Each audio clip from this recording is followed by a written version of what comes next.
とは野となれ山となれだわ。 Oh my god.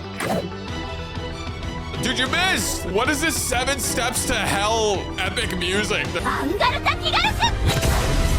My queen. Not my queen.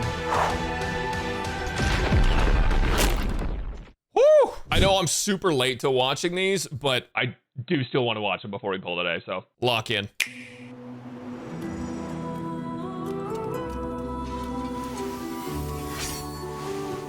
I love the whole like drawn animation thing they've been doing recently. I am the moon that never falls. Sniffer.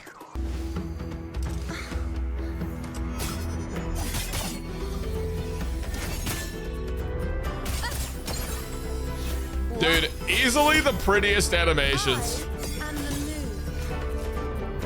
moon. Easily the prettiest animations, chat.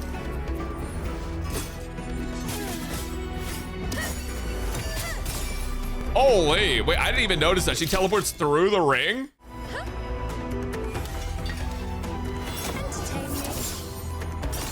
Dude, you guys notice? She literally pulls the bowstring back with her leg. She like does the splits to shoot her bow. Like that's insane. At my strength.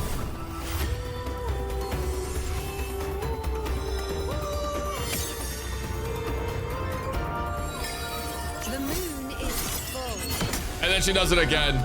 My queen. Looking. What is this? The flames of fate lit long ago. A priestess. Oh, wait, she looks so sick with the quiver. That's actually so sick. Wait, they should give us the quiver again. What the f? That's so dope. Sees what others never will. To anchor the future of September. Woo! From that moment on, the life of Iuno was thus ordained. And then it just ends? Okay, man. All right. How long did I microanalyze her animations when I had the access? Okay, I actually spent a lot of time looking at it. Like when I had early access, I was quite literally like looking at all of the animations and like trying to figure out like what she's doing in every single bit. Cause I feel like a lot of times when people play gachas, they're just like, okay, I'm just like, oh, I'm shooting now. You know, like, oh, I'm boom, boom. I use sword, I swing sword, right? But then like you look into the details, it's like, holy f, these characters are doing tricks on it. That's insane. The flames of fate lit long ago. A priestess born in a lunar eclipse. This is a continuation of it. As the prophecy foretold, I seek the threads of causality. Whatever I see will come to pass. Amidst Goat. the chaos, I spoke fate's absolute truth. She's so pretty. I Goons. saw calamity's descent, dark tide surging, sinking civilization into the Gulp. Septimon's doom, and our final hour. If this is the future in its entirety, how am I to relay it? The further I see, Dude, imagine being told the world's gonna end and then having to be the guy that says it's ending. the more I observe, the clearer the unthinkable end becomes. If such cruelty awaits, what value remains to speak of?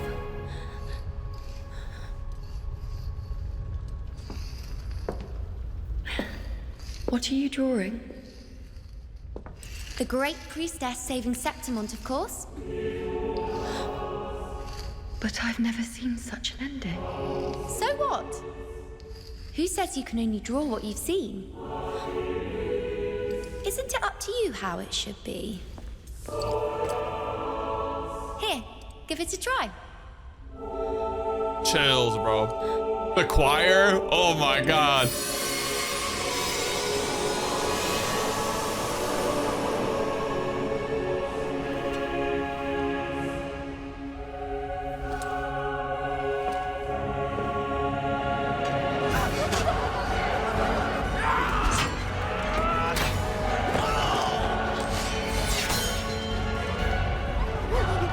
Goat, holy.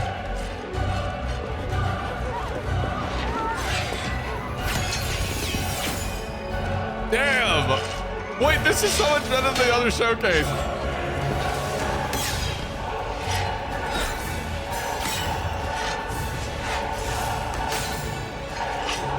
What is this 7 steps to hell epic music, dude?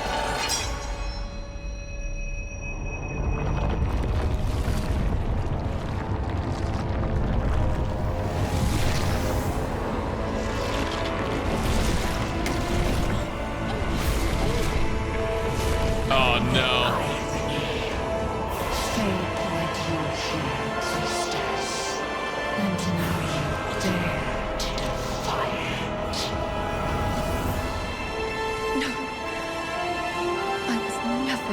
Following anything. Every step was my own choice. Dude, you missed! If the moon Not my queen. refuses to It's gonna come shine back. up ahead, It's gonna come back. Yeah! then it's up to me to draw fate's bow and release it where I choose.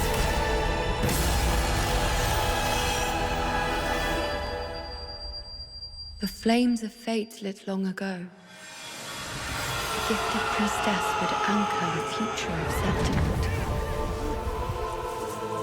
From that moment on, my destiny was always mine to define.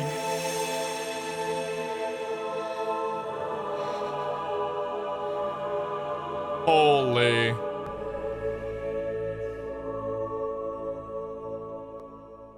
Chills, dude.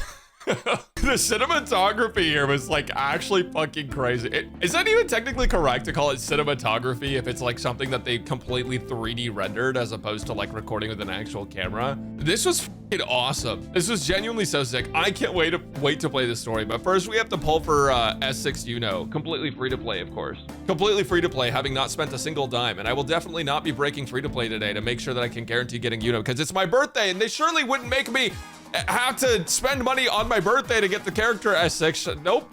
They definitely wouldn't do that. Yeah, this is insane. Can we just glaze Wuwa for a little bit? Can we continue to glaze it? Everyone's like, oh, I'm so tired of glazing Wuwa. Brax, I'm tired of glazing Wuwa. Can we stop glazing Wuwa? No, we're gonna keep glazing. You know, people talk about how Genshin really raised the bar for gacha, and it did, right? Because I actually think without Genshin, Wuwa probably wouldn't exist, at least not as it is now. But I do think that as soon as Wuwa got established and they decided to take their own direction with everything, and they're like, all right, guys, we're doing everything our way, they really just started absolutely fucking cooking. That's too easy. These guys have completely redefined the entire gacha genre. People don't want to admit that, but like if games don't deliver at least Wuthering Waves quality of like cutscenes and stuff now, they get shit on, which I think is actually great because holy shit, like when you look at the quality of games that come out, yeah, a lot of them can do what Genshin's doing, or a lot of them can do what HSR's doing, right? But like not all of them are able to deliver an experience that feels AAA beyond just the gameplay and running around in the open world, right? Wuwa has actually just been consistently delivering not only in like the open world aspect, but also in the storytelling aspect, and in the story writing aspect is actually very different. Here's a fun little sub discussion for you guys. The story in this game feels more episodic to me than all of like the Hoyoverse stuff. Hoyoverse, it feels like they're writing one story that's supposed to end at the end of the sequence of patches, whereas I feel like Wuwa, every single story that's in there feels like its own thing, but they're all very important to the world, and makes it feel like you get a sense of finality after every single one, but also you get a sense of like there's something more to come. Whereas I feel like in the HSR story, I never feel that sense of finality until like we get to the very end of the story. And so it just feels much longer, right? Like every 6 weeks, you're getting a new story. So it makes more sense for them to make it episodic than to have it be like one continuous thing that's like nonstop and just building. And it is still building, right? Like it is still happening, but like as opposed to, let's say like Amphorius and HSR, where it's just world building, climax, you know, it just feels, I feel like the pacing is much better. And I feel like the way they also deliver on all the cutscenes, that makes it feel like what is kind of reminiscent of like AAA games that you used to play, or not even AAA games, but like games that used to play over in the Western games, whether it's so much focus on the cinematography and the cutscenes and everything. I don't know. I just think it's wicked impressive. Let's be real, Hoyo didn't invent or raise the bar for anything outside of the gacha space. Gacha gets shit on for its copy paste. Nowadays it's better. No, okay, but here's the thing. I really genuinely think if Hoyoverse didn't make Genshin, the starting point for gacha games being 3D and high quality would be much different. I can't even say for certain that if Genshin didn't release and have the most massive gacha success in history, that Wuwa would even exist in its current state. It might exist, but it would probably be like a pretty different game. All these gacha games are all taking what a different gacha game did and trying to copy it and then like build upon it a little bit. But what you get when that happens is eventually once games and studios decide to take their own direction with the game and turn away from the thing that they may have copied, they really start to define like what the game is in its own identity. And it makes it so much better if they take the right direction with it, which is what I think Wuwa has been doing, right? I think Wuwa's identity that they have set for themselves and being the like hardcore, it's hardcore, but it's not like, it's no wizardry variants Daphne, but it's more serious in the combat. It has some darker themes to it, and all of this apocalypse and catastrophe. Rover isn't just a self-insert. Like Rover's like a playable character with like lore that we're learning about, as opposed to like, oh, this character just exists to drive the story forward. It's like, okay, no, this is like an actual person. You know, I think all of these things that they're doing with the game are so good. I genuinely think they are. And I think also it's good because Wuwa is setting an example in storytelling. Genshin set an example in open world. And you combine both of these things that are massive successes, and then you look at the next gacha game that comes out, and it's probably going to have good storytelling. It's probably going to have good open world. It's probably going to have all the good things that the other gachas did well. I don't know. I kind of feel like gacha devs are starting to figure out, like, guys, what if we did make this good? What if we did make the game higher quality? What if we did make the storytelling not a visual novel? Guys, like just an idea. We're making like $80 million a month. Like, what if we just put some more money into the game? Thoughts?